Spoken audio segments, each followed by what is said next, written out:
It was an age before ages, when the heavens themselves seemed to bow before a new ruler. Cronus had seized the throne of the universe by overthrowing his own father, Uranus, casting him into the depths and freeing the Titans from their ancient captivity.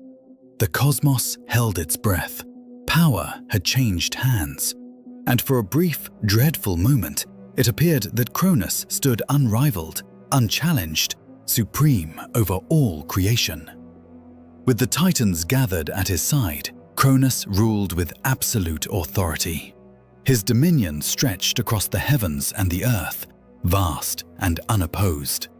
No god dared defy him. No force could restrain him. Yet beneath this image of invincibility, a shadow lingered. For even the greatest power can be undone by a single word. Uranus, defeated but unbroken, had spoken a curse, a prophecy that would not fade. One of Cronus's own sons would rise and bring about his downfall. That prophecy became a torment in Cronus's mind. It followed him into his dreams and poisoned every triumph. Though he commanded the universe, fear had taken hold of his heart. Fear of destiny, fear of betrayal, fear of a future he could not control. And the ruler of all things became enslaved by the very fate he sought to escape. Thus, Cronos' reign transformed into one of tyranny and dread. He did not govern with wisdom or mercy, but with suspicion and cruelty.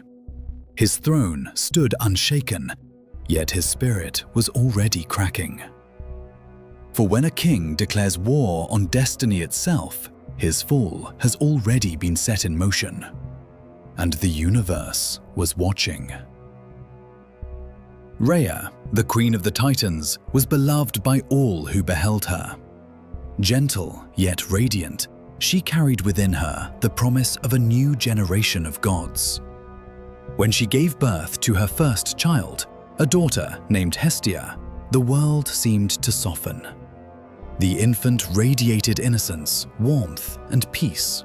Everything that Cronos' reign was not. Yet as the Titan king took the child into his hands, his eyes did not see hope.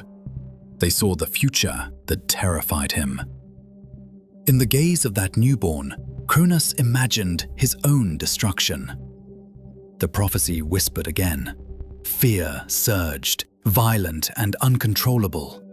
And in a moment that would stain eternity, the tyrant surrendered to his darkest impulse.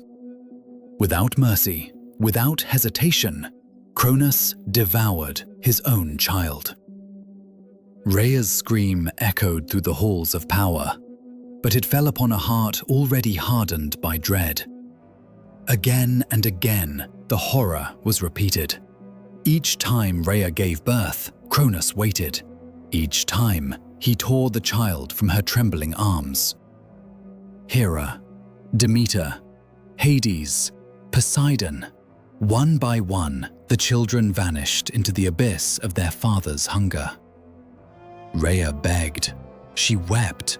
She pleaded for compassion. But compassion had no place on Cronus' throne. What ruled now was terror disguised as power. Cronus believed that by consuming his offspring, he was consuming destiny itself. But in truth, each act only fulfilled the darkness growing within him. A king who devours his own future cannot reign forever. And Rhea, broken yet unbowed, began to swear a silent oath. This madness would not continue. Not again. Rhea could endure no more. With each child taken from her, something within her hardened, not into despair, but into resolve. She swore that the monster who sat upon the throne would never devour another of her children. And when she conceived once more, she did not rejoice openly. She planned in silence. For this time, she would not challenge Cronus with tears, but with wisdom. Under the cover of secrecy, Rhea fled to the distant island of Crete. There, within a shadowed cave carved into the mountainside, far from the eyes of the tyrant, she gave birth to a son. The child was radiant, powerful, and alive with promise. As Rhea held him, she felt the hand of destiny at work. The threads of fate had been woven. This child was different. This child had a future the darkness could not swallow. She named him Zeus. To protect him, Rhea entrusted the infant to the nymphs of the island, and the mighty Crete stood guard, clashing their shields and spears in thunderous rhythm to drown out the cries of the divine child. No sound would reach Cronus. No whisper of hope would betray them. Zeus would live. Zeus would grow. When the moment came, Rhea returned to her husband, carrying a stone wrapped in swaddling cloth. Cronus, blind with arrogance and fear, took it without question and swallowed it whole. Rhea collapsed to the ground in tears, but this time they were not tears of grief. They were tears of triumph. Destiny had been hidden, and the future had survived. Hidden from the eyes of tyranny, Zeus grew in strength upon the island of Crete. He was nourished by the milk of the sacred goat Amalthea, and with each passing day, his power increased. The winds seemed to answer him. The earth felt his presence. Though still unseen by the world, the child of destiny was being prepared in silence. What Cronus sought to destroy was instead being refined. From the heights of the sky, a mighty eagle watched over him, carrying whispers of the world beyond the island. Through this sacred messenger, Zeus learned of the suffering of the cosmos and the fate of his imprisoned siblings. He learned of a universe ruled by fear, of a father who devoured his own children to preserve his throne. Knowledge became his weapon. Patience became his strength. As Zeus reached maturity, the weight of destiny pressed upon him. He knew now why he had been spared. He knew why he had been hidden. And then, at the appointed time, a visitor arrived. Metis, the wise and ancient deity, came to him with eyes full of understanding. She spoke of the prophecy, of the brothers and sisters trapped within Cronus, and of the balance that had been broken. Metis placed into Zeus's hands a gift that would alter the fate of the universe. A potion, subtle, yet unstoppable. With it, the tyrant could be undone. The future could be reclaimed. Zeus did not hesitate. His path was clear. The time for hiding had ended, and the moment of confrontation was drawing near.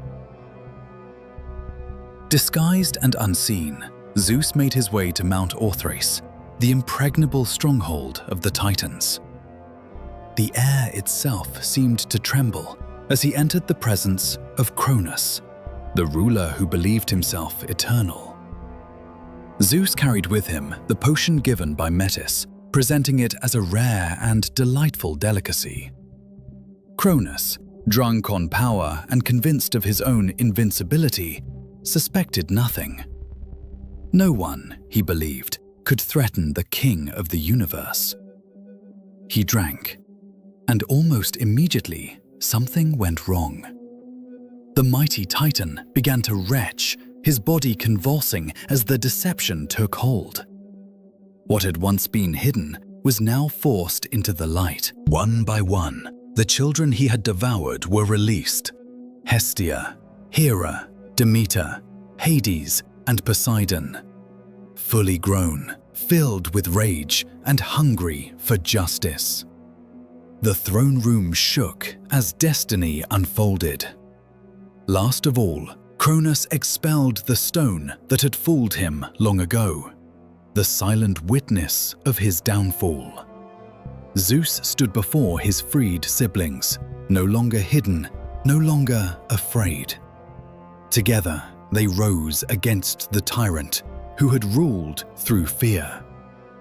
What followed would reshape the cosmos forever. Thus began the Great Revolt that would change the fate of the universe. The reign of terror was coming to an end. The prophecy had spoken, destiny had awakened, and the age of the Olympians was about to begin.